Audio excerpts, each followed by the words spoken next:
पूर्णमिदं पूर्णात् पूर्णमुदच्यते पूर्णस्य पूर्णमादाय पूर्णमेवावशिष्यते। ॐ शान्ति शान्ति शान्तिः। हरि ओम। श्री गुरुभ्यो नमः। कंठे यस्य विराजते हि गरलं शीर्षे च मंदाकिनी वामाङ्के गिरिजाननं कटितटे शार्दूलचरमाम्बरम् माया यस्य ऋणाद्दिविश्वमखिलं तस्मै नमः शम्भवे। जम्बूवत् जलबिम्बवत् जलजवत् जम्बालवत् जालवत् यद्वक्त्रमानससरः प्रतिलब्धजन्म भाष्यारविन्दमकरन्दरसं पिबन्ति प्रत्यासमुन्मुखविनीतविनेयभृङ्गा तान् भाष्यवित्तकगुरून् प्रणमामि मूर्धना तान् भाष्यवित्तकगुरून् प्रणमामि मूर्धना। श्री गुरुभ्यो नमः। असंख्येय कल्याण गुणगण निलय आनंद कंद चीन मूर्ति सच्चिदानंद परमात्मा की अहेतु की कृपा से पुनः इस श्रीमद् भगवद गीता चिंतन माला के पावन प्रसंग में हम सबको उपस्थित होने का सौभाग्य प्राप्त हुआ है। इस अवसर के प्रति एकमात्र परमात्मा का अनुग्रह और जन्मांतर के कृत पुण्य ही हेतु हैं, ऐसा स्मरण करते हुए श्रीमद् भगवद गीता के महिमा में कथन किया गया है। सकृत गीतांभसि स्नानम संसार मलनाशनम। यह श्रीमद् भगवद गीता रूपी ज्ञान गंगा श्रद्धा भक्ति पूर्वक अवगाहन करने से मनुष्य के सकल कलुष और कलमश प्रक्षालित होकर के अंततो गत्वा वह मोक्ष का योग्य अधिकारी हो जाता है। भगवान श्री कृष्ण अर्जुन को उपदेश देते हैं, परंतु प्रारंभ में आइए श्रीमद् भगवद गीता के अध्याय संख्या 7 जिसका नाम ज्ञान विज्ञान योग है, उसके कुछ श्लोकों का साथ में पाठ करें। अध्याय संख्या 7 श्लोक संख्या 13 और उससे आगे श्री भगवानुवाच के साथ। श्री भगवानुवाच त्रिभिर्गुणमयैर्भावैरेभिः सर्वमिदं जगत् मोहितं नाभिजानाति मामेभ्यः परमव्ययम्। दैवी हेषा गुणमयी मम माया दुरत्यया मामेव ये प्रपद्यन्ते मायामेतां तरन्ति ते। न मां दुष्कृतिनो मूढाः प्रपद्यन्ते नराधमाः माययापहृतज्ञाना आसुरं भावमाश्रिताः। चतुर्विधा भजन्ते मां जनाः सुकृतिनोऽर्जुन आर्तो जिज्ञासुरर्थार्थी ज्ञानी च भरतर्षभ तेषां ज्ञानी नित्ययुक्त एकभक्तिर्विशिष्यते प्रियो हि ज्ञानिनोत्यर्थ महं स च मम प्रियः। श्रीमद् भगवद गीता अध्याय संख्या 7 ज्ञान विज्ञान योग।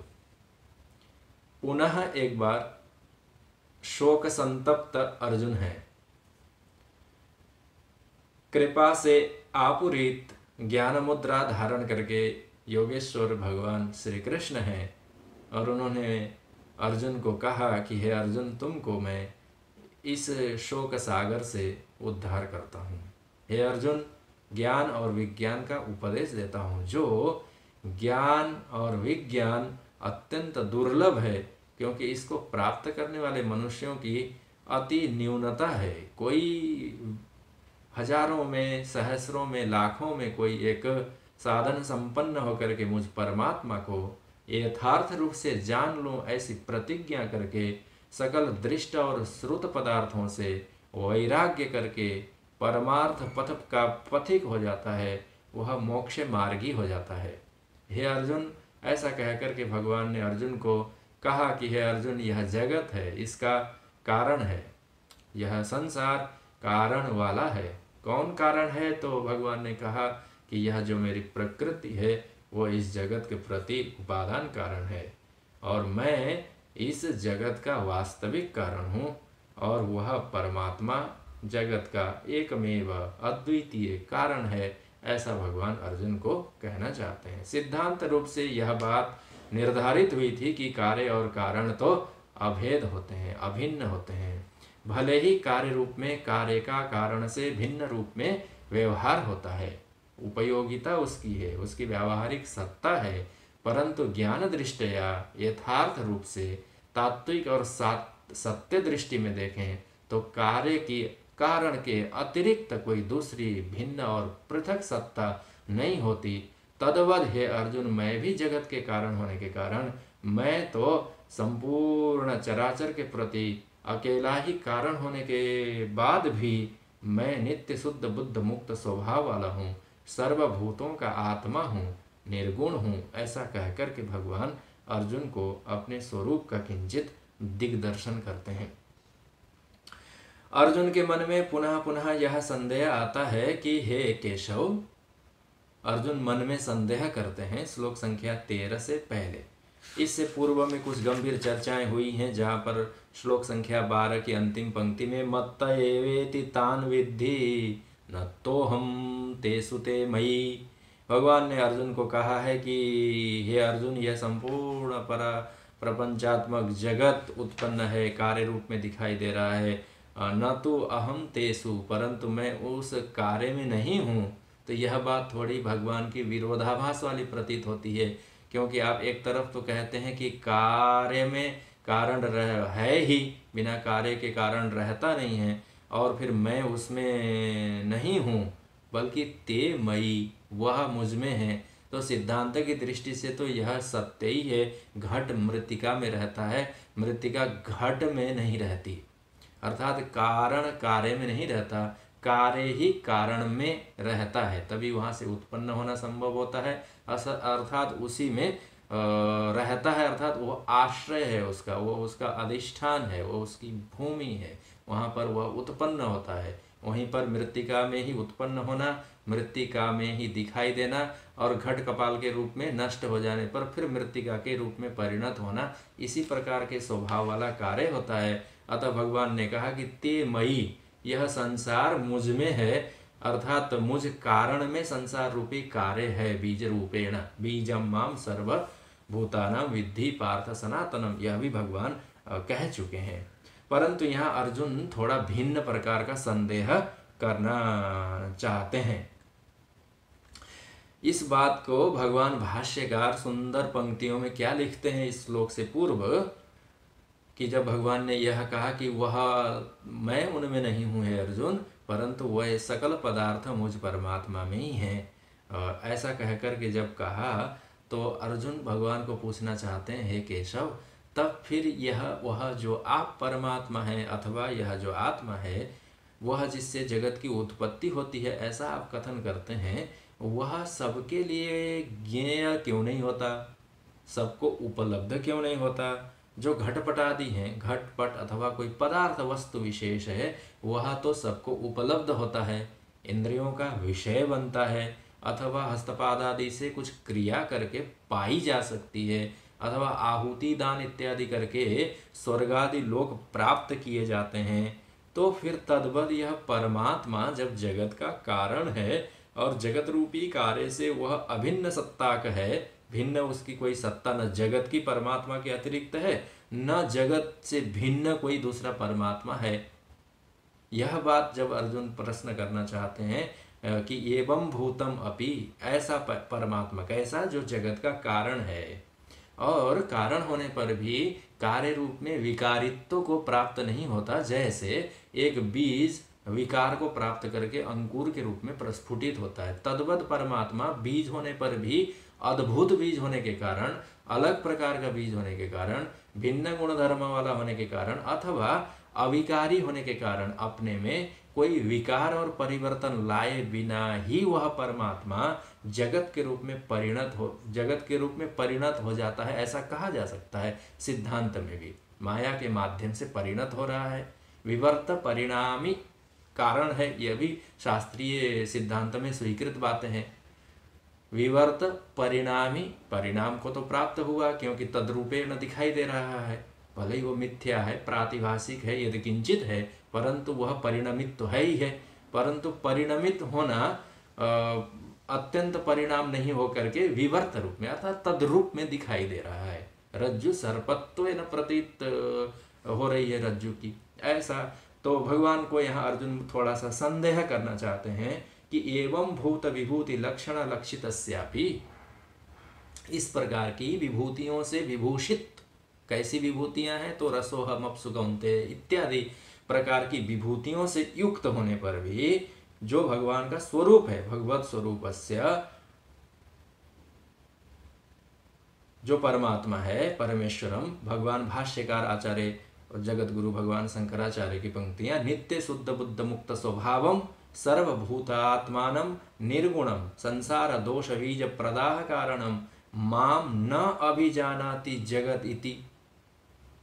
यह अर्जुन का संदेह भी है, परंतु भगवान भाष्यकार यह पंक्तियां भगवान के मुख से कथन कराना चाहते हैं कि हे अर्जुन, पहले अर्जुन के संदेह समझें कि जब परमात्मा इतना उपलब्ध है, जब परमात्मा कारण रूप में है, अरे कारण तो कार्य को प्राप्त करने से उसके साथ साथ कारण आ गया। मैं अपने घट मृत्तिका से बना हुआ घट आप बाजार से खरीद के ले आए तो उसके साथ में तो मिट्टी तो आ ही गई ना, परंतु उस मिट्टी में भिन्नता क्या है तो घट रूपी मृत्तिका है, वो शुद्ध मृत्तिका नहीं होकर के है तो मिट्टी ही उसमें, परंतु अनेक प्रकार के गुणदोष इत्यादि उसमें लेप किए गए हैं, उसमें रंग चढ़ाया गया है, उसको पकाया गया है, उसको अनेक प्रकार के इतना उपाय से रखा गया है, उसके आकार को परिवर्तन किया गया है। इस प्रकार से अनेक विशेषताओं से विभूषित होकर के वह जो मृत्तिका है घट रूप में परिणत होकर के आपके हाथ में है।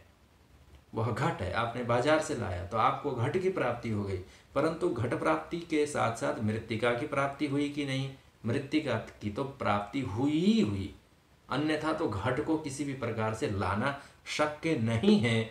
इस बात को अर्जुन भी पूछना चाहते हैं भगवान से कि जब इतना सुलभ है परमात्मा जगत के कारण के रूप में, तो फिर कथम न लो जगत अभिजानाति, यह संसार के प्राणी विशेष करके यह मनुष्य इस परमात्मा को जानते क्यों नहीं है, अर्थात वो ज्ञात क्यों नहीं होता, वो किसी के लिए प्राप्य क्यों नहीं होता, अथवा वो किसी के लिए दृश्य क्यों नहीं हो जाता, वो किसी के लिए गम्य क्यों नहीं हो जाता। इस प्रकार का जैसे घट बाजार में है, आप जाकर के घट को आप उठा करके लाते हैं, उसका नाम है आप पे, आपने जाकर के प्राप्त कर लिया। अथवा अन्न नहीं है, आपने खेती की, अन्न की उत्पत्ति हो गई, उत्पाद्य हो गया, तद्वत परमात्मा भी जब जगत के कारण के रूप में है तो जगत रूपी कार्य की प्राप्ति करने के साथ साथ उस कारण, जगत के कारण रूपी परमात्मा की भी तो प्राप्ति होनी चाहिए। क्यों नहीं उपलब्ध होता, ये अर्जुन का संदेह है। परंतु भगवान भाष्यकार इस बात को भगवान के मुख से कहना चाहते हैं कि हे अर्जुन, एवं भूतम अपि अहम परमेश्वर। हे अर्जुन, मैं तो ऐसा परमात्मा हूं जो सकल जगत का बीज भूत है और अंकुरित हुआ है, वृक्ष के रूप में है, पल्लवित पुष्पित हो रहा है, यह मैं परमात्मा ही तो हूं। इतना होने पर भी मैं नित्य हूं, सनातन बीज हूं, शुद्ध हूं, मुझ में किसी प्रकार की अशुद्धता, मलिनता इत्यादियों का लेप भी नहीं है, पद्म पत्र के समान है और कीचड़ में रहते हुए भी कीचड़ के गुणधर्मों से किंचित भी लिपायमान नहीं है, ऐसा शुद्ध है, बुद्ध है, अर्थात सत्यम ज्ञानम अनंतम ब्रह्म ज्ञान स्वरूप है और सदैव मुक्त है, उसमें बंधन नाम की कोई चीज कभी उत्पत्ति हुई ही नहीं, ऐसा सर्वभूतों का आत्मा हूं मैं। और निर्गुणम, वास्तव में मैं निर्गुण हूं। और संसार दोष बीज प्रदाह कारण, जिसने इस आत्म तत्व का निश्चय कर लिया तो उसके सकल संसार और अविद्या और तज्जनित कार्यों का समूल प्रकार से नाश होने का मैं अग्नि के समान हूं। तेजश्चास्मि विभावसौ, जिस प्रकार अग्नि का तेज हूं मैं, तद्वत इस संसार सागर को जला करके सुखा देने के सामर्थ्य वाला मैं तेजस्वी हूं। माम न अभिजानाति, अब मुझे नहीं जानते। इति अनुक्रोशम दर्शयति भगवान, यहाँ भगवान अनुक्रोश दिखाते हैं। यह बात भगवान भाष्यकार कहते हैं भगवान के मुख से। हिंदी में टीका लिखने वालों ने कहा है कि भगवान खेद प्रकट करते हैं, यथार्थ रूप से खेद प्रकट करते हैं। कि जैसे अर्जुन ने कहा कि क्यों नहीं जानते हैं, तो भगवान ने भी कहा कि हमें भी ये आश्चर्य है, हमें भी ये बड़ा खेद है अर्जुन कि मैं हूँ परमात्मा तो है ना, और मैं हूँ का अर्थ आत्मा है। तस्माद वा ये तस्माद आत्मनः आकाश संभूत, यह आकाश से ही संपूर्ण चराचर जगत की उत्पत्ति हुई है और उस आकाश की आत्मनः, आत्मा से उत्पत्ति हुई है। तो सकल जगत का जो यह कारण है आत्मा, वो आत्मा को न जानती, वो जानते नहीं है कि यह आत्मा है। इति अनुक्रोशम दर्शयति भगवान, अनुक्रोश दिखाते हैं। तो कहते हैं आचार्यों ने कहा कि यह अनुक्रोशम इति किम, अनुक्रोश क्या है, तो खेद है। उसमें भगवान ने व्यथा अपने प्रकट की, भगवान ने वहाँ थोड़ा सा क्रोध और आक्रोश दिखाया, भगवान व्यथित हो गए। जैसे आक्रोश होता है तद्वत यहाँ अनुक्रोश ऐसा कहा। आक्रोश दिखा करके भगवान अर्जुन के प्रति अत्यंत क्रोध से युक्त हो गए, ऐसी भी बात नहीं है। अर्जुन को उपदेश देना उन्होंने त्याग दिया, ऐसा भी नहीं है। आक्रोश तो है, परंतु आक्रोश के साथ में अनुक्रोश है। आचार्यों ने, संतों ने ऐसा अर्थ किया, अनुक्रोश भी है तो आक्रोश ही, व्यथा ही है, परंतु उसमें अनुग्रह किंचित लगी हुई है कि अरे नहीं जानते हैं, तो पुनः पुनः समझाने का प्रयास करता है। कैसे आप एक छोटे बालक जो शिशु कक्षा में भी भर्ती हुए हैं, उनको आप कैसे क ख ग घ आप पढ़ाने का प्रयास करते हैं, कैसे आपकी चेष्टाएं रहती हैं, कितने बार आप उस बालक के हाथ को और पेंसिल को पकड़ करके उसके ऊपर नीचे दाएं बाएं की रेखाओं को आप खींच देते हैं कि इस प्रकार से। क ख ग घ नहीं भी पढ़ाते होंगे तो ABCD आदि आदि तो पढ़ाते ही हैं। ओम और स्वस्तिक का चिन्ह नहीं सिखाते तो भी अन्य कोई पशु पक्षी, बिल्ली और श्वान इत्यादियों के चित्र तो खींचे ही जाते हैं। किस प्रकार से आप एक छोटे बालक को, जब तक वो पारंगत नहीं हो जाता उस प्रकार के लिपियों को लिखने में, तब तक आप प्रयास करते हैं, चेष्टा आपकी चलती रहती है। कभी कभी आप अप्रसन्न भी हो जाते होंगे, क्यों, इसको मैं 10 बार अभ्यास कराया परंतु यह इससे सीखा नहीं जाता। ऐसे कह करके जैसे आपके मन में खेद होता है, अति वह मूढ़ है, अज्ञानी है, ऐसा कह करके आपके मन में आक्रोश उत्पन्न होता है। फिर आप उसको सिखाने का प्रयास करते हैं। यह तो ब्रह्म विद्या है, अज्ञान को हटाने की बात है। अनादि अविद्या से ग्रसित जीवात्मा है, शोक मोह के संसार सागर में डूबता और उतराता हुआ है, अनेक प्रकार के जन्म मृत्यु इत्यादियों के त्रास से ग्रसित है, कर्तव्य कर्मों की उसको विस्मृति हो चुकी है, महान युद्ध उनके सामने खड़ा है। ऐसी विपरीत परिस्थितियों में अर्जुन को भगवान पुनः पुनः अभयदान दे करके बार बार समझाने का प्रयास करते हैं। इसलिए भगवान भाष्यकार को ये बात कहनी पड़ी कि भगवान अनुक्रोशम दर्शयति, भगवान खेद प्रकट करते हैं कि अरे अर्जुन देखो नहीं जानते, आश्चर्य की बात है। अर्जुन ने मन में पूछा भगवान से कि केशव नहीं जानने का क्या कारण है, नहीं जानते। नहीं जानने का कारण तो आश्चर्यजनक तरीके से भगवान कहते हैं मोह है।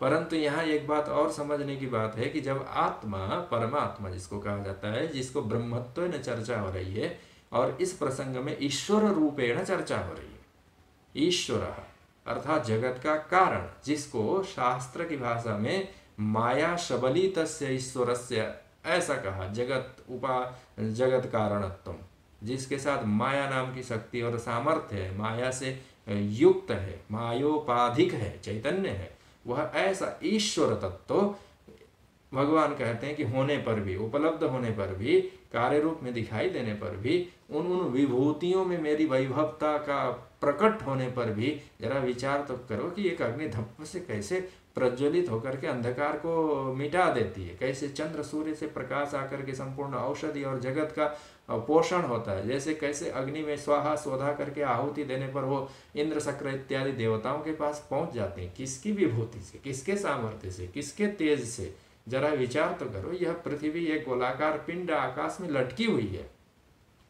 आप हम यहाँ निवास करते हैं तो ऐसा प्रतीत होता है कि ओ हम लोग तो पृथ्वी के ऊपर हैं, परंतु कभी आप विचार करके देखें, जानते सब हैं, नहीं जानते हैं ऐसी बात नहीं है। खगोल है, भूगोल है, पृथ्वी गोलाकार है, सब जानते हैं। आकाश है प्रतिष्ठिता, आकाश में है, उसके ऊपर नीचे क्या है, जल है, ऐसा कह सकते हैं। परंतु बाहरी परत के बाहर जाकर के आप देखें तो यह तो एक पिंड है। कहाँ, किस आधार में है, किस अधिष्ठान में है?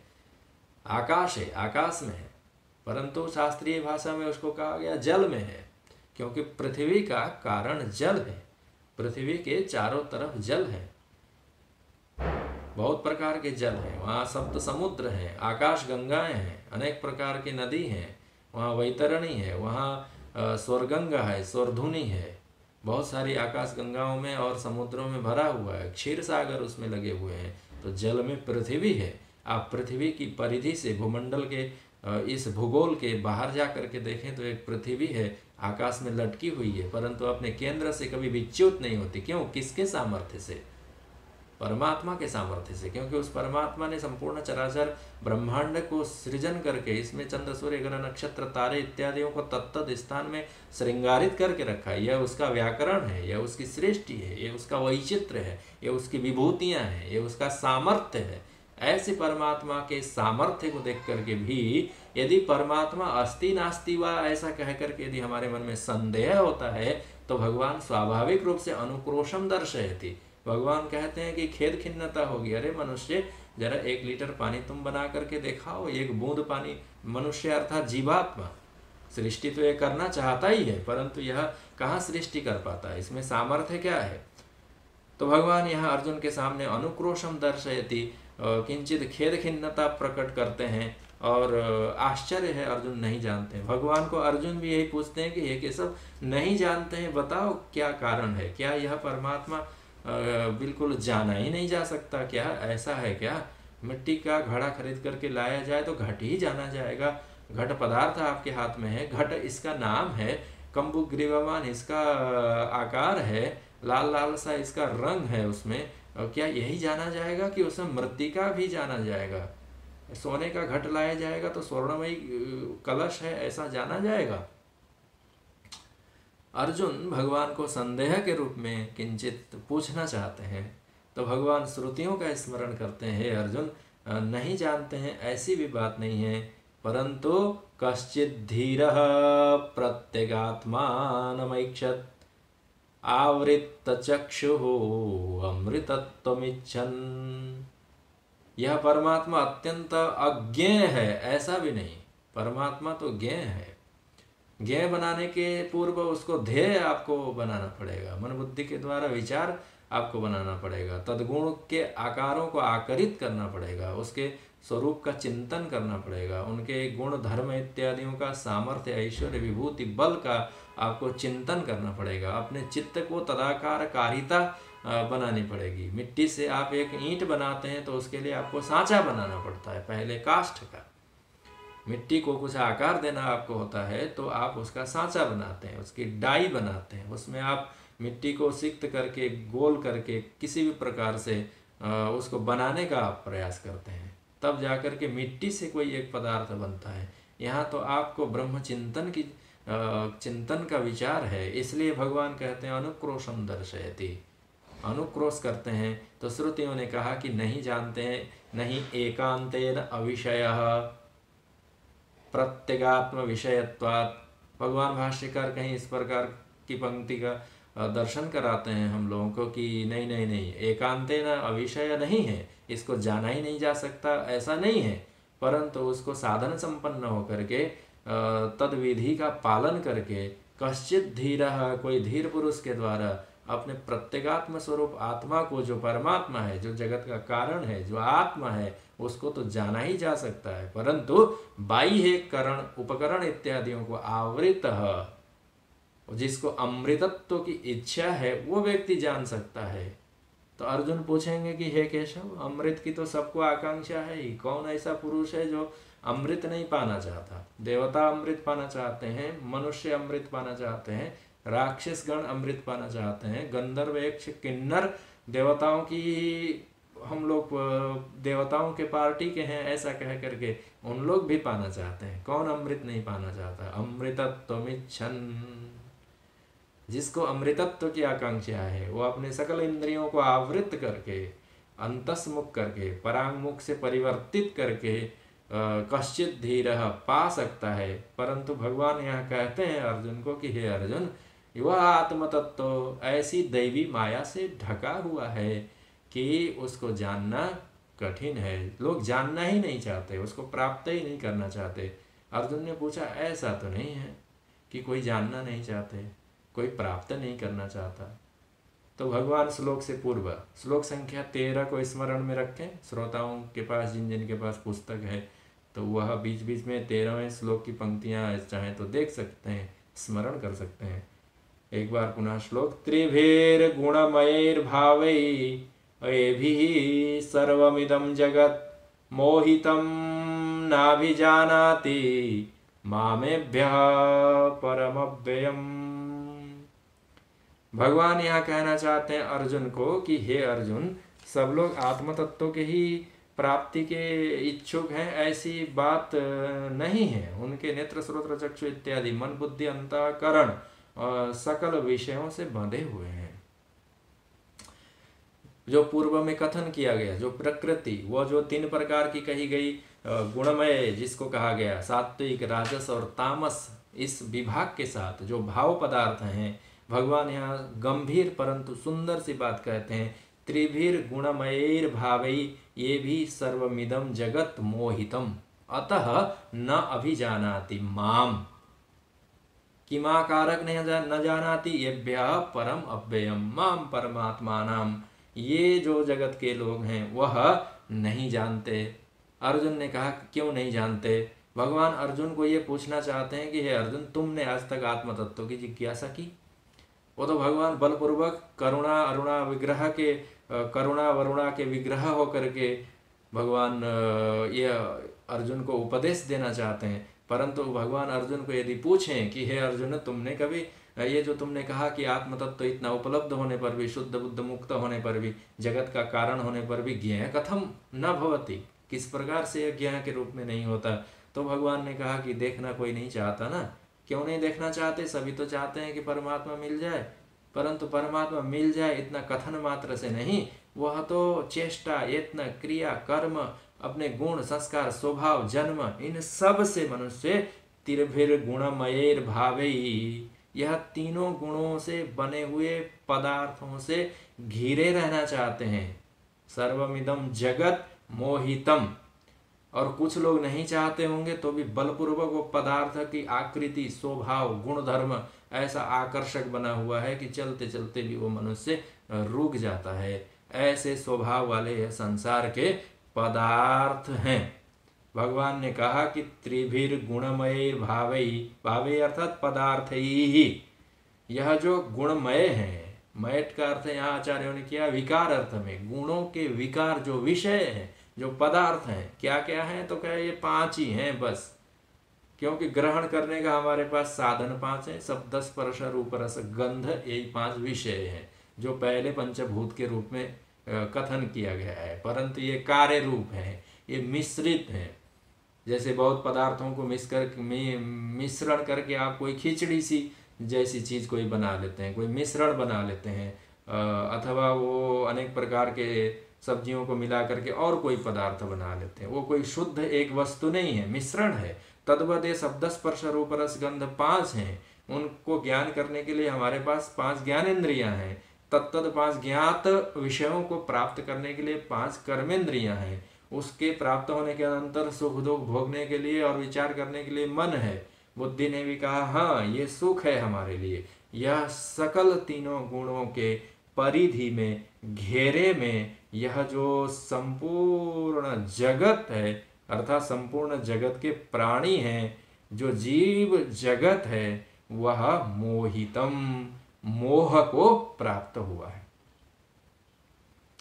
भगवान कहते हैं, आरंभ में ही यह बात आई। श्री भगवान उवाच, भगवान ने कहा कि हे अर्जुन, सब तो मोहित हो गए। किससे मोहित हो गए?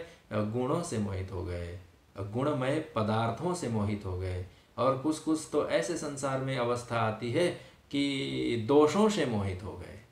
गुणों से कोई मोहित हो जाए तो मोहित अर्थात उसका चित्त विभ्रम हो जाए। मोहितम, भाष्यकार इसको कहते हैं अविवेकताम आपादितम, अविवेक ग्रस्त हो गए। मोहितम का अर्थ कौन कौन से लोग इन लोग हैं? तो प्राणी जातम, जिन जिन में भी प्राण शक्ति की संरचना है, प्राण संचरण है, वह इन्हीं तीनों गुणों के बने हुए पदार्थों से घिरे हुए हैं। किससे? तो उससे होने वाले सुख और दुख से। सत्व होगा तो सुख होगा, रजस होगा तो सुख दुख होगा, तमस होगा तो आपको प्रमाद निद्रा आलस्य इत्यादि आएंगे। इन्हीं तीनों चीजों में मुझे सुख की प्राप्ति हो, मुझे दुख न हो, और सुख प्राप्ति के अनंतर बड़ा मुझे सुख और आनंद हो। मैं निद्रा में जाऊं, मैं शयन में जाऊं, मुझे आराम मिल जाए, मुझे कोई कर्म संपादन न करना पड़े, मुझे तीर्थ स्नान न करना पड़े, मुझे गंगा में गोते न लगाने पड़े, मुझे यज्ञ के सामने बैठना न पड़े, मुझे स्वाहा सोधा आहुति न देना पड़े, मुझे अनेक प्रकार के धन अर्थ इत्यादि व्यय करके पूजनीय पदार्थ इत्यादि संग्रह न करना पड़े, मुझे कोई व्रत तीर्थ न करना पड़े, मुझे कोई उपवास न करना पड़े, परंतु भगवान मिल जाए, इसका नाम मोह ऐसा है। क्योंकि एकांते न अविषय नहीं है, परमात्मा प्राप्त ही नहीं होता, जाना ही नहीं जाता, ऐसी बात नहीं है। परंतु मोहितम, यह संसार के पदार्थों से मोहित हो गए हैं, उनका चित्त विक्षेप हो गया है। अतः सुख दुख और मोह प्रदायक हैं ये तीनों गुण।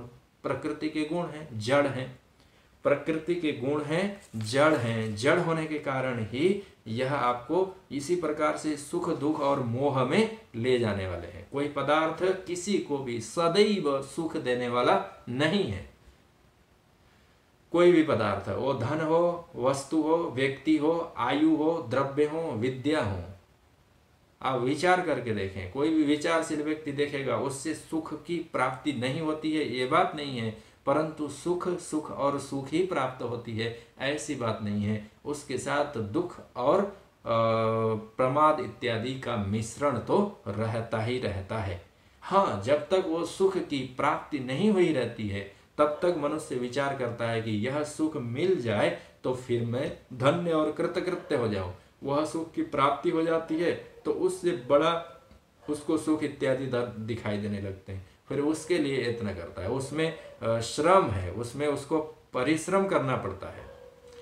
पूर्व के आचार्यों ने कहा कि यह संसार के जो त्रिगुण से बने हुए पदार्थ हैं, त्रिभिर गुणमयैर भावई, भावे अर्थात पदार्थ ही, ये भी सर्वमिदम जगत, सब ये भी त्रिभिर गुणमयैर भावई, ये तीनों गुणों से धर्म अर्थ काम मोक्ष इत्यादि सकल पदार्थ इसमें संयोजित हैं। संसार लोक परलोक इत्यादि की सारी व्यवस्था इन तीन गुणों में है। भगवान ने तो कहा कि यह जो वेद हैं, त्रैगुण्या विषया वेदा निस्त्रैगुण्यो भवार्जुना निर्द्वंदो नित्य सत्वस्थो निर्योग क्षम आत्मवान। हे अर्जुन, तुमको आत्मवान होना है, आत्मनिष्ठ होना है, आत्मकामी होना है, आत्मयाजी होना है। तो फिर तुमको आत्मवान बनने के लिए सकल वेद शास्त्र श्रुतियों के द्वारा जो कर्म और तत्व धर्म कर्म धर्म कर्म और उनके फलों के रूप में जितना कथन किया गया है, दृष्ट और श्रुत है। दृष्टानुश्रविक विषय वितृष्णस्य वशीकार, संज्ञा, वैराग्यम इत्यादि लक्षणों से युक्त आत्मवान होने के लिए भी भगवान कहते हैं। त्रिभिर गुणमयैर भावे, ये सकल प्रकार के सात्विक, राजस और तामस जितने भी पदार्थ कहे सुने गए हैं, जो भगवान की ही प्रकृति माया से उत्पन्न होते हैं, जो परमात्मा की दूसरी जो अपरा प्रकृति है, जीवात्मा जो चेतन है, उसके लिए बनाया गया अपने कर्म के भोग के लिए, यह सब इसी प्रकार से सुखात्मक, दुखात्मक और मोहात्मक है। सात्विक होंगे तो सुखात्मक होगा, राजस होगा तो दुखात्मक होगा और तमस होगा तो मोहात्मक होगा। इनको अर्जन करने में दुख है, रखने में दुख है, उसको परिरक्षण परिपालन करने में दुख है, नष्ट हो जाने पर दुख है, व्यय होने पर दुख है। इसलिए इस प्रकार के अर्थ जान करके परंतु अनर्थ का चिंतन नहीं करना चाहिए। यह हमारे आचार्य विद्यारण्य स्वामी कहते हैं। अर्थानाम आर्जने दुखम, यह संसार का कोई भी पदार्थ हो, आत्मा स्वयं के अतिरिक्त किसी अन्य पदार्थ की प्राप्ति के लिए मनुष्य अर्जन करना चाहे तो दुखम, दुख है। आपको शारीरिक परिश्रम करना पड़ेगा, आपको दैहिक यत्न करने पड़ेंगे, मानस चिंता आपको करनी पड़ेगी, उसके लिए योजना बनानी पड़ेगी, अनेक प्रकार के आर्जने अर्थानम दुखम तथैव। चलो परिश्रम कर लिए एक बार, कोई बात नहीं, मनुष्य साहस करके परिश्रम कर लेता है, उसके अनंतर वो प्राप्त कर लेता है। तथैव परिरक्षणे, फिर सोचता है कि ओ इतना मैं धन कमा लिए, चलो धन की बात छोड़ दें। बड़े परिश्रम करके वह बालक से क ख ग घ ङ इत्यादि सीखते हुए, आ ई इत्यादियों को पढ़ते हुए, छोटा सा बालक वो 10 किलो के पुस्तक इत्यादि ढोकर के स्कूल विद्यालय जाते हुए अनेक प्रकार के यत्न करके वो युवा हो जाता है।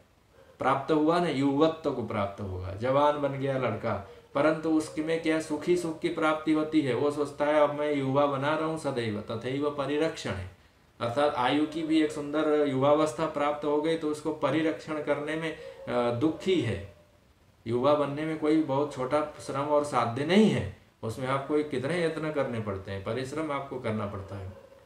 किसी को भी, आपको कहने का अर्थ है किसी भी प्राणी को, मनुष्यों को देखते देखते बढ़ जाते हैं, यह भिन्न बात है, परंतु विवेक की दृष्टि से देखें तो उसमें कितनी कठोरता है, कितना परिश्रम है, कितने यत्न उपाय उसमें लगे हुए हैं, कितने सर्दी गर्मी और बरसात आपको झेलने पड़ते हैं, कितना आपको परिश्रम करना पड़ता है।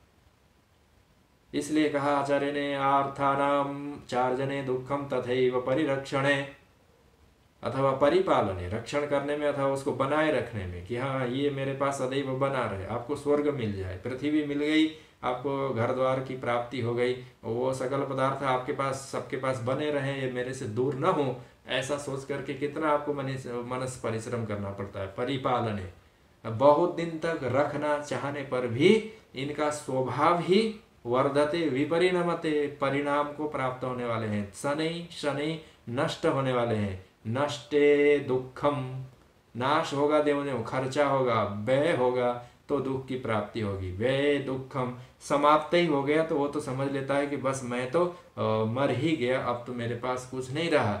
संतान संतति छोड़ के चले जाते हैं तो मनुष्य सोचता है ओ मैं तो मर गया, अब तो मेरे पास क्या रह गया। धन नष्ट हो जाता है तो सोचता है कि ओ मेरा तो सब कुछ चला गया। तो ऐसा कहकर के वो व्यय दुखम धिक अर्थानर्थकारिणी, यह संसार के जितने अर्थ हैं, अर्थ का यहाँ विस्तृत अर्थ है कि प्रयोजनीय पदार्थ हैं, कि धर्म चाहिए, अर्थ चाहिए, कामनाओं की पूर्ति चाहिए, इनको प्राप्त करने में दुख है, उनको रक्षण में दुख है, नष्ट होने पर बड़ा भारी दुख है, खत्म हो जाए, व्यय हो जाए तो महान दुख है। ऐसे धिक अर्थान अर्थकारिणो, जिसको अर्थ अर्थ अर्थ कह करके जपते हैं वो तो वास्तव में धिक्कार के योग्य है, वो तो अनर्थकारी है। ऐसे तीनों गुणों से बना हुआ सकल जगत जो मायामय होने के कारण, गुणमय होने के कारण मनुष्य को यही गुण वाले पदार्थों ने मोहितम ढक रखा है, चित्त वैचित्य कराया, इसी को अर्थ समझते हैं, ये अनर्थ का कारण है। हे अर्जुन, फिर से हे अर्जुन, जिसलिए कि गुणमय पदार्थों के कारण प्रत्येक चैतन्य की बाह्य इंद्रियां, अंतस का मन इत्यादि कलुषित हो गए हैं, ये मोह ने इसको ढक लिया है, इसकी चित्त की वृत्तियां बहिर्मुख हो गई हैं, इसका उल्टे को अनर्थ को अर्थ समझने लगा है, इसलिए यह न अभिजानाति माम, मुझ परमात्मा को यह नहीं जानता। दूसरा उसमें छोटा सा कारण यह है कि संसार को ही वह श्रेष्ठ मानता है ना, इस संसार से भी पर है, अव्यय है।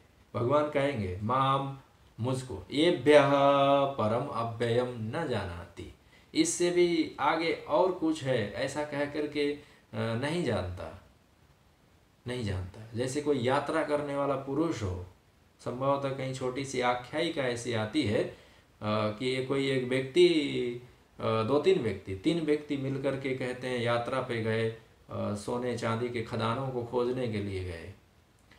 तो कहते हैं एक व्यक्ति गया और एक स्थान में उन लोगों ने प्रयास किया, बहुत सारे परिश्रम करके किसी पहाड़ को खोद करके। वर्तमान काल में ऐसा संभव है अथवा नहीं, फिर भी बहुत सारे लोग अभी भी सोने के खोज में जंगलों में भटकते हैं, बड़ी बड़ी मशीनों से उसको खोद करके स्वर्ण निकालने का प्रयास करते हैं। तद्वत पहले भी कभी 3-4 लोगों ने मिल करके इस यत्न को किया था, जाकर के परिश्रम किए, बहुत दिन तक उस एक भूमि में उन्होंने परिश्रम करके कुछ चांदी रजत उनको प्राप्ति हुई।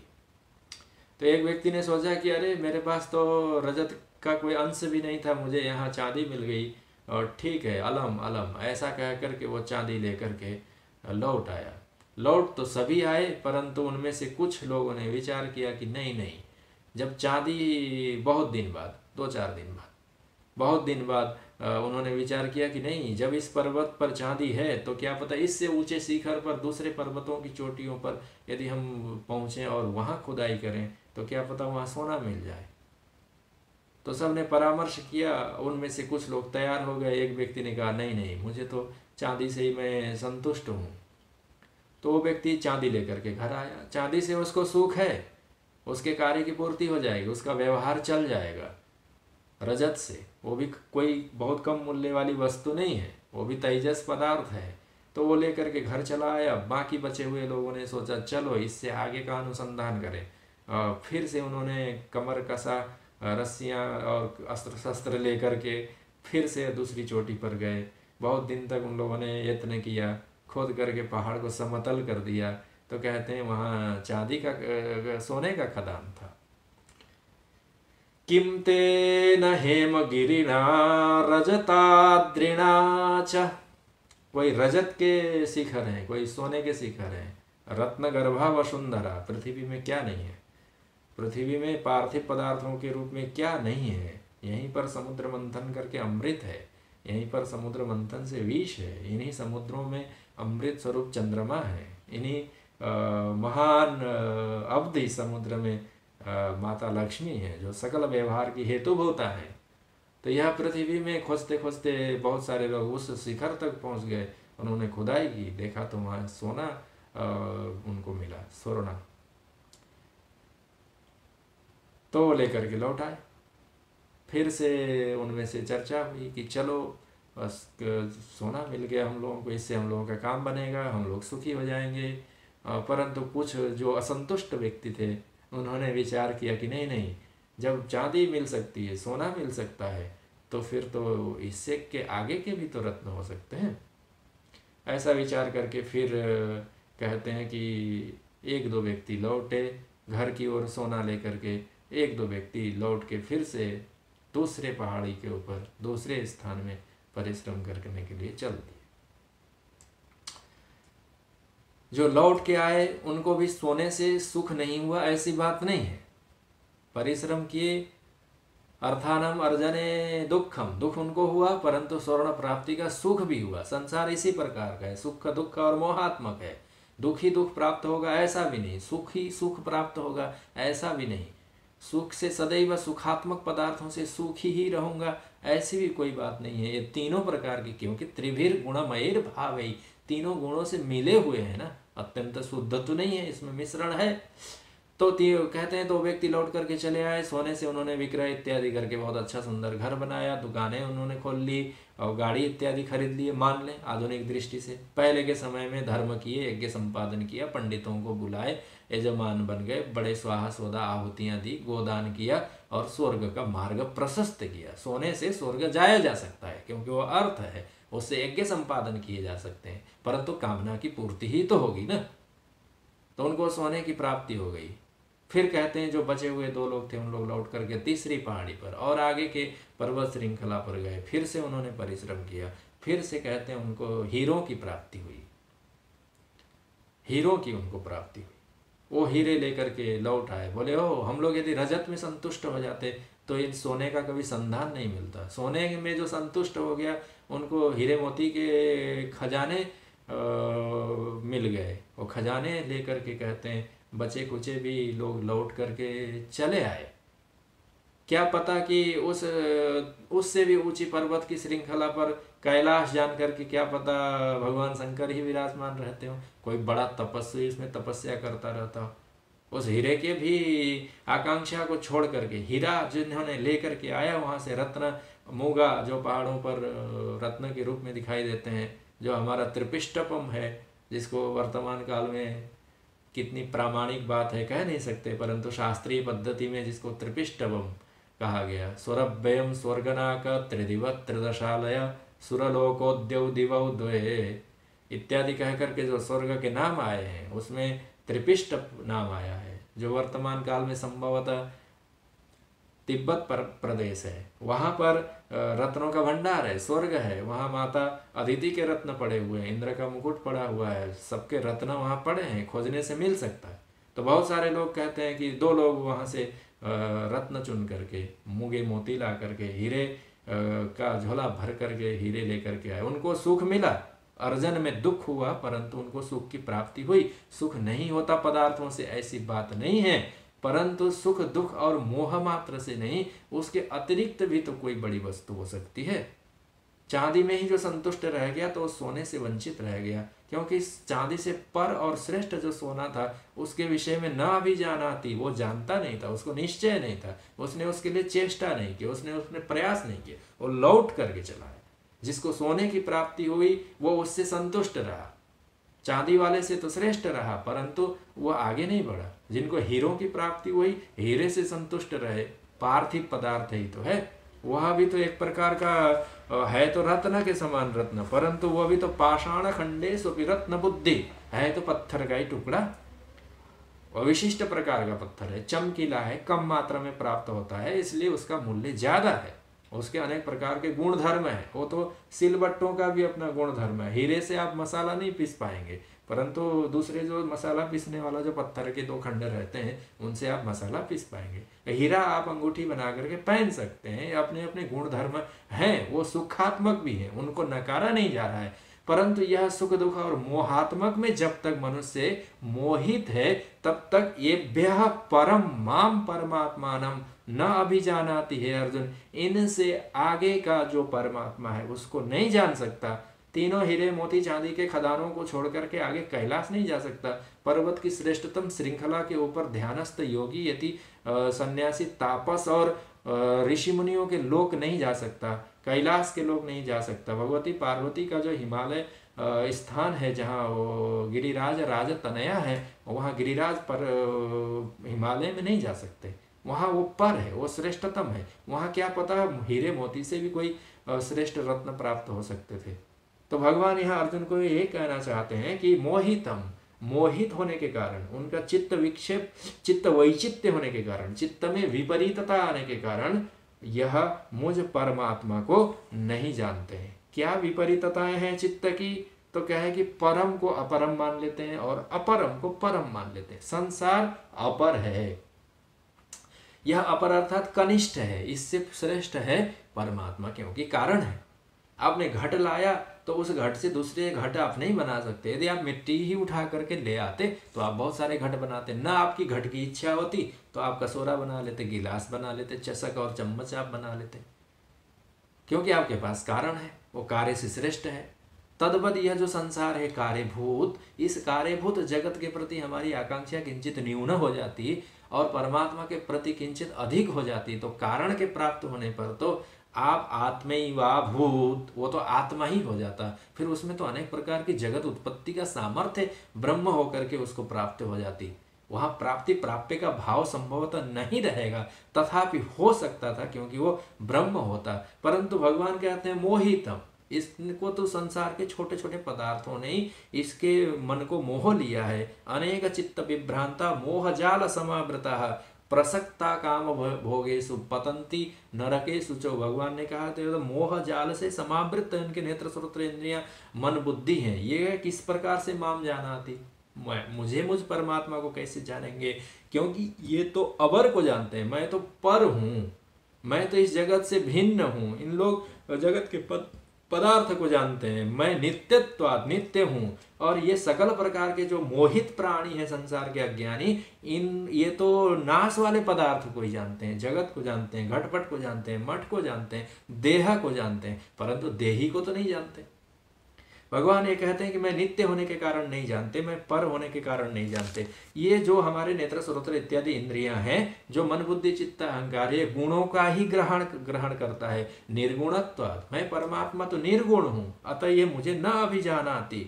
अशुद्ध पदार्थों को ग्रहण करने में ही इस जीवात्मा की रुचि रहती है, क्योंकि अज्ञान से घिरा हुआ है, मोहितम, ये मोहित हो जाता है। इसलिए जो शुद्धत्वात् शुद्ध स्वरूप परमात्मा है उसको ग्रहण नहीं करता, इसको सुख दुख ही अच्छा लगता है। और मैं तो आनंदम सत्यम ज्ञानम अनंतम ब्रह्म, यह तो आनंद स्वरूप है, वह आनंदमय है, इसलिए वो आनंदमय, इसको कोई ज्ञात और खबर नहीं, इसको तो सुख दुख और मोह में ही पड़े रहना है। अब जब इतने में ही लगा हुआ है तो उससे पर और श्रेष्ठ आनंद है, ऐसा वह जान नहीं सकता। इस मनुष्य को तो खर्चा करने की आदत है, इसलिए व्यय पदार्थों को लेकर के आता है। माम परम अव्ययम, मैं अव्यय स्वरूप परमात्मा को यह खोज नहीं पाता।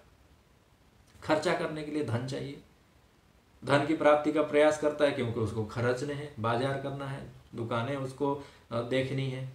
अव्यय स्वरूप जो परमात्मा है, इस अव्यय की प्राप्ति भिन्न धर्म वाला है, उससे श्रेष्ठ है, उससे पर है। इसलिए हे अर्जुन, माम न अभिजानाति, मुझ परमात्मा को यह संसार के प्राणी जीव त्रिभिर गुणमय भावे, तीनों गुणों में ही लगे रहते हैं और ढका रहता है, उनको मुझ परमात्मा का ज्ञान नहीं हो जाता, क्योंकि ये बड़ा ग्रहण नहीं कर पाता। जैसे कूप मंडूक, कुएं में रहने वाला एक जो मेढक, उसको कहा जाए भाई चलो समुद्र में चलते हैं, तो वो पूछेगा कि समुद्र, यही हमारे लिए समुद्र है, देखो मैं इस कुएं के इस कोने से छलांग लगा के दूसरे कोने तक पहुंच सकता, जल से भरा हुआ है, मीठा है, कहाँ तुम्हारा समुद्र है? हमने तो कभी समुद्र नहीं देखा, न हमने समुद्र के बारे में सुना, न हमारे ये जो दूसरे मेढक हैं इन्होंने कभी कहा नहीं समुद्र के बारे में, तो तुम बाहर से आके कैसे कहते हो कि समुद्र है भी?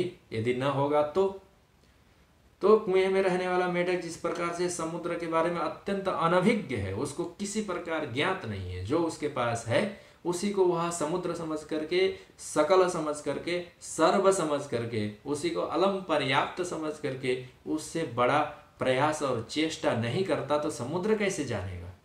जो लौकिक और भौतिक पदार्थों की प्राप्ति में ही अलम अलम, बस बस बस बस यही संसार के थोड़े मोड़े पदार्थ मिल जाएं, अच्छी सी आयु मिल जाए, जीवन सुखपूर्वक कट जाए, और जब तक मैं जीवित हूँ तब तक मेरा देह इत्यादि निरोग और स्वस्थ काय रहे, इतना ही जिनका जागतिक और गुणों वाला स्वभाव है, तो वह जो देह है, जो बार बार जन्म ग्रहण करता है, जो नया नया रूप धारण करता है, उसके संबंध में वो प्रयास नहीं करता। जिसको इहलोक की ही चिंता लगी हुई है, वो परलोक सुधारने का प्रयास नहीं करता, क्योंकि इहलोक के द्वारा ही उसके नेत्र श्रोत्र इत्यादि मोहितम अर्थात ढकी हुई है। भगवान भाष्यकार कहते मोहितम मोहितम इति किम, ये मोहित क्या है? तो भगवान ने कहा, भाष्यकार ने, अविवेकताम आपादितम, सत असत का, सत्य असत्य का, पर अपर का, ग्राह्य त्याज्य का, नित्य अनित्य का, निर्गुण सगुण का, शुद्ध अशुद्ध का भेद नहीं कर पाने वाली जो अवस्था है उसका नाम है मोह। मात्र उतना ही नहीं कर पाने के कारण असत में सत में असत की बुद्धि हो गई, और जो अनित्य है उसमें नित्य की वृद्धि हो गई, क्योंकि चित्त वैचित्य विपरीतता आ जाती है, और उसी में पुनः पुनः प्रयास करने का यह जो स्वभाव रहता है, इसी का नाम मोह ऐसा कहा है। पुराणों में मोह की तो बड़ी भारी और विस्तार पूर्वक चर्चा आई है, पर यहाँ मुख्य चर्चा मोह की नहीं है। येभ्यः परम, इस मोह सकल इत्यादियों से, गुणों से परे परम अव्ययम परमात्मानम अपि न जानन्ति। क्यों इस परमात्मा को क्यों नहीं जानते भाई, जब सब जगत का कारण है? क्योंकि मोहितम, अज्ञान से आवृत चक्षु है, अज्ञान से आवृत अंतःकरण है। भीतर माता पिता बैठे हुए हैं, भीतर संतन संतति बैठी हुई है, भीतर आयु विद्या बल बुद्धि इत्यादि बैठा हुआ है, भीतर त्रिगुण से बने हुए पदार्थ बैठे हैं। इसलिए उस परमात्मा की प्राप्ति और चिंतन का विचार नहीं रहता। पद्म पुराण में मोह की बहुत सुंदर सी छोटी सी परिभाषा आई है। मम माता मम पिता ममेयम गृहिणी गृहम एतद्दन्यम ममत्वम यत् समोह इति कीर्तितः। यह छोटा सा अल्पज्ञ जीवात्मा जो मनुष्य बन करके आया है, मम माता मम पिता मम च गृहिणी गृहम, ये मेरी गृहिणी, ये मेरा घर, ये मेरे माता पिता, ये संतान, ये संतति, ये मेरा धन, यह मेरा उपार्जन इत्याकार छोटी सी परिधि में ही ये तद अन्यम, इससे जो भिन्न है और जो इच्छित है उसमें ममत्व और अपने में अहमता, देह में इतना ही करने का जिसका स्वभाव है, समोह इति कीर्तितः, इसी को मोह कहा जाता है। अर्थात जानते हुए भी किंचित यथार्थ रूप से ज्ञान नहीं होना और उस ज्ञान को यथार्थ को जान लूं ऐसा भी प्रयास नहीं करना और अयथार्थ को ही, झूठ को साक्षी मानना, नश्वर को अविनाशी जानना और जो अनित्य संसार है उसको नित्य और सदैव बने रहने वाला, जो अकल्याणकारी है वो मेरा कल्याण करेगा ऐसा जानना, जो दुखदायी है वो मुझे बाद में सुख देगा ऐसा जान करके संग्रह करना, इस प्रकार की बुद्धि विशेष का नाम मोह है। मोह शब्देन देवेंद्र बुद्धिपूर्व व्यतिक्रम उच्यते पंडितैर नित्यम पुराणे सांसपायन। बहुत विस्तार से बात आई है। बहुत आचार्यों ने तो कहा कि यह मोह कोई छोटी मोटी चीज नहीं है, यह तो बहुत बड़ा एक वृक्ष है। मोह वृक्षो यथा, मोह का एक बहुत बड़ा वृक्ष है। मोह सकल व्याधि न कर मूला, संपूर्ण व्याधि का, मानस रोगों का यह जड़ है मोह। चित्त वैचित्य, चित्त की विपरीतता। भर्तृहरि महाराज भी सुंदर कहते हैं, एक श्लोक है, संक्षेप में उस श्लोक की चर्चा करें। यद्यपि ज्यादा चर्चा अव्ययम परम और परमात्मानम इस बात पर होनी थी, परंतु इसका नहीं होने पाने में क्या कारण है, भगवान ने यही कहा, अनुक्रोशम दर्शयति। भगवान थोड़े खिन्न हैं क्योंकि नहीं जानते हैं। आश्चर्य की बात है। तो कारण आया, क्यों नहीं जानते हैं? क्योंकि मोहितम, मोह के कारण। तो उसको भी हटाने का प्रयास है कि मोह ऐसे व्यक्ति को घेरा हुआ रहता है कि देखते देखते उसको पता नहीं चलता कि मैं मोहग्रस्त हूँ। ये तो काम और राग से भी बिल्कुल विलक्षण और भयंकर है। ये विकट परिणाम देने वाला है मोह। कामनाएं तुम्हें पूर्ति नहीं हो गई तो मनुष्य लौट करके चला आता है, राग करता है जो प्राप्त विषय है कि मेरे पास बना रहे, परंतु यह मोह तो उससे भी आगे, राग से भी आगे कि मुझे तो यह चाहिए ही चाहिए, बस इससे ही मेरा कल्याण होगा। मोहित हो गया, उससे तदात्मे भावापन्न हो गया। भर्तृहरि जी कहते हैं, आदित्यश्च गतागतैः प्रतिदिनम। भगवान भास्कर है, एक मनुष्य बैठा है, भगवान भास्कर हैं आकाश में। प्रातः काल देखा पूर्व की ओर उदित हुए और संध्या काल होते होते पश्चिम की ओर चले गए। खा पी करके मनुष्य सो गया। प्रातः काल हुई, फिर से देखा पूरब की ओर भगवान सूर्य उदित हो रहे हैं। आदित्यश्च गतागते प्रतिदिनम, रोज की ये घटनाएं हो रही हैं। तब क्या हो रहा है, संवत्सर बदल रहा है, तो वो व्यक्ति बैठ के बोल रहा है, हाँ आनंद नाम संवत्सर है, परिधाबी है, अमुक है, विक्रम है, आदि आदि संवत्सर गिन रहा है। रोज सूर्य भगवान निकल रहे हैं और जा रहे हैं। उसने कहा संवत्सर है, ओ ये तो ऋतु है, दक्षिणायन है, मकर संक्रांति से उत्तरायण का प्रारंभ है, तो ये तो उत्तरायण है, 6 महीने के हैं। फिर से वो जोड़ता है कि ये ऋतु है, ये वसंत है, ग्रीष्म है, शरद है, वर्षा है। फिर से वो सोचता है मास है, वैशाख है, ज्येष्ठ है, आषाढ़ है, माघ है, कार्तिक है, पुण्यप्रद मास है, चैत्र मास है, ऐसा महीनों की गणना करता है। फिर वो देखता है कि अरे ये तो पक्ष हैं, ये तिथियां, एकादशी है, पूर्णिमा है, गणना करता है।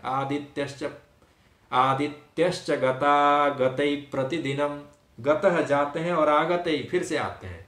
तिथि थी एकादशी, हो गई द्वादशी, अमावस्या से प्रतिपदा, प्रतिपदा से फिर पूर्णिमा, ये आते जाते रचते हैं। परंतु ये नहीं देख पाता कि भगवान सूर्य तो पूरब से पश्चिम गए और कब फिर से लौट करके पश्चिम की ओर आए। परंतु स्वयं की संचीयते जीवितम, इसकी आयु नष्ट हो गई, एक दिन बूढ़ा हो गया, एक थोड़े से सामर्थ्य से हीन हो गया, नेत्र स्रोत्र की ज्योतियां और सामर्थ्य कम हो गई, ये देख नहीं पाता। आदित्यश्च गता गते प्रतिदिनम संचीयते जीवितम। क्यों? क्योंकि उतना दिन रात्रि गिनने में, तारीखें लिखने में, हिसाब लगाने में कि हाँ आज इतना, इस महीने में इतना, इतनी इतनी इतनी व्यापार, हमारा उपाय इतना इत्यादि। व्यापारे बहुभार कार्य गुरु भी कालो न विज्ञायते। उसको पता ही नहीं चलता, क्योंकि प्रातः काल उठा, अपनी दुकानों पर गया, अपने सांसारिक कर्मों में चला गया, अपने नित्य नैमित्तिक कर्मों को संपादन करता रहा। बहुभार कार्य गुरु भी, बड़े भार उसके ऊपर हैं। संसार का भार है, देश का भार है, प्राणियों के भार हैं, घर परिवार का है, द्वार इत्यादि की चिंता है, अर्जन है, सब संसार का भार।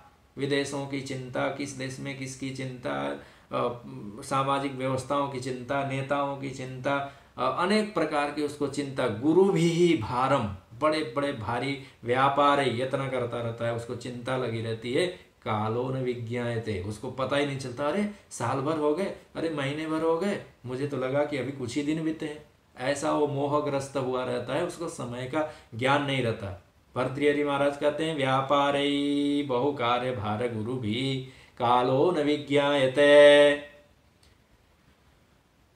दृष्ट्वा जन्म जरा विपत्ति मरणम। वो देखता भी रहता है कि अरे अरे ये तो हमारे केस सफेद हो गए, बाल अब पहले की तरह काले नहीं रहे। कृतांतस्य दूती जरा कर्ण मूले, अब कान के आसपास में और इधर उधर आमने सामने में सफेद पड़ गई। दृष्टवा, वो देख लेता है कि हाँ कभी कभी जन्म हो गया, बालक उत्पन्न हुआ, बड़ा हो गया, अरे कब तुमने हाई स्कूल पास कर लिया, मुझे तो पता नहीं चला। ऐसा वो अभिनय करता है कि जानता ही नहीं है। जरा, धीरे धीरे वो बूढ़ा हो गया, विपत्ति आ गई, मरणम, मरणासन्न हो गया, अस्पताल में भर्ती हो गया। त्रासोर्धनोत्पद्यते, फिर भी वो डरता नहीं। भर्तृहरि जी कहते हैं कि रोज आदित्यों का जाना आना देख करके जीवित नित्य निरंतर उसकी आयु क्षीण होने पर भी अनेक प्रकार के बड़े बड़े संसार के गुरु भार अपने कंधे और मस्तक पर लेकर के घूमते हुए भी, कब समय बीत गया यह ज्ञात नहीं होने पर भी, देखते हुए भी कि अब जरा ने हमको घेर लिया है, अब रोगों ने हमको घेर लिया है, विपत्तियों ने हमको घेर लिया है, और धीरे धीरे तो मृत्यु ने मुझे घेर लिया है। मरणम दे दृष्ट्वा अपि त्रासो न उत्पद्यते, फिर भी ये बहुत ज्यादा डरता नहीं है कि मैं मर ही जाऊंगा। फिर भी वो संग्रह का ही प्रयास और यत्न करता है। स्वयं को पूछा, राजा भर्तृहरि यति थे, उन्होंने गृह त्याग किया था, राजा थे, वैभव की कमी नहीं थी, बहुत बड़े आचार्य थे, उन्होंने व्याकरण इत्यादि शास्त्रों में नीति और वैराग्य इत्यादि शतकों की उन्होंने रचना की। तो उन्होंने कहा, स्वयं को पूछा कि हो न हो, पीत्वा मोहमयीं प्रमाद मदिराम उन्मत्त भूतम जगत। स्वयं को पूछा कि अरे ऐसा कैसे हो सकता है कि आयु क्षीण हो गए और न पता चला, बूढ़े हो गए और न पता चला, संसार का भार से दब गए ये न पता चला, विपत्ति आई न पता चला, मृत्यु सामने में आ गया नहीं पता चला। क्योंकि मोहमयी प्रमाद रूपी मदिरा को पी करके उन्मत्त होकर के संसार के पदार्थों को सत्य यथार्थ जान करके वो भ्रमण करता रहता था। इसलिए मोहन अंध किन के, कौन ऐसा है संसार में जो मोह रूपी इस भयंकर कठोर और भयंकर दुर्गुण ने किसको अंधा नहीं बनाया। मोहन अंध किन के को जगह काम नसाव न जेई, यह मोह ने सबको अंधा करके रखा है। मोहमयी मदिरा को पी करके यह संसार का प्राणी, भगवान कहते हैं येभ्य परम, यह संसार से श्रेष्ठ और पर भी, अव्ययम माम परमात्मानम, मुझ परमात्मा जो अव्यय स्वरूप है उसको न अभिजानाति, नहीं जानता है। इसलिए भगवान थोड़ा सा अर्जुन के सामने आक्रोश दिखाते हैं कि जानना ही चाहिए, परंतु जो न जानने से भी काम चलता संसार, उसको तो जानने का प्रयास करता है। परंतु जिसको नान्य पंथा विद्यते अयनाय, ऐसा कह करके श्रुतियां कहते हैं, जिसको जाने बिना तो इस संसार में कोई उपाय नहीं है आत्मा के संबंध में, उसको जानने का प्रयास नहीं करता, न अभिजानाति।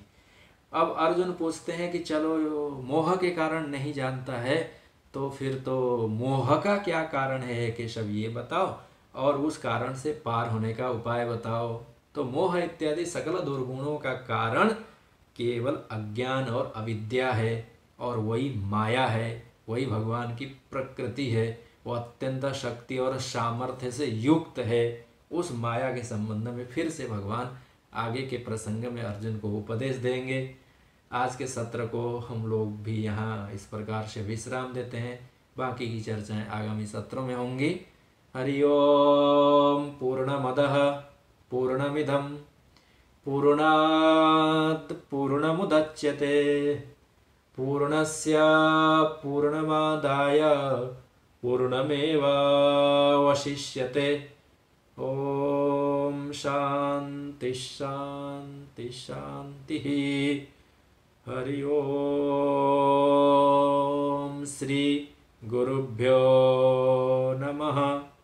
हरि ओम। बोलिए सच्चिदानंद भगवान की, सद्गुरुदेव महाराज की, काशी विश्वनाथ महादेव की, गंगा मैया की। ओम नमः पार्वती पतये। हर हर महादेव। ॐ शान्ति शान्ति।